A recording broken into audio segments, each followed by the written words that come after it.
ভক্তের এক ফোঁটা চোখের জলও কি সত্যিই বৃথা যায়? এই প্রশ্নটা শুনলেই মনে হয়, আমাদের কষ্টগুলো কি কেউ দেখেন?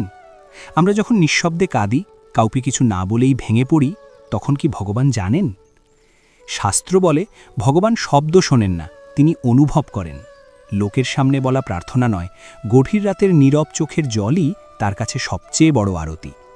দ্রৌপদীর চুল ধরা হাত নয়, তার অসহায় কান্নাই কৃষ্ণকে ছুটিয়ে এনেছিল। গজেন্দ্রের দীর্ঘ লড়াই নয়, শেষ মুহূর্তের সেই এক ফোঁটা আকুতি নারায়ণকে বাধ্য করেছিল। ভগবান দেরি করেন, কিন্তু অস্বীকার করেন না। তিনি হয়তো সঙ্গে সঙ্গে কষ্ট সরান না, কিন্তু সেই চোখের জল তিনি হৃদয়ে জমা রাখেন। আজ তুমি যে কাঁদছ, হয়তো কেউ দেখছে না, কিন্তু বিশ্বাস রাখো, সেই চোখের জল বৃথা যাবে না। ওটাই একদিন শক্তি হবে, আশীর্বাদ হবে, মুক্তির পথ হবে। কারণ ভক্তের এক ফোঁটা চোখের জলও বৃথা যায় না। যদি এই কথাগুলো তোমার হৃদয় ছুঁয়ে যায়, ভক্তিমূলক এমন আরও বাণী শুনতে এখনই মাধববাণী চ্যানেলটি সাবস্ক্রাইব করো। জয় শ্রীকৃষ্ণ।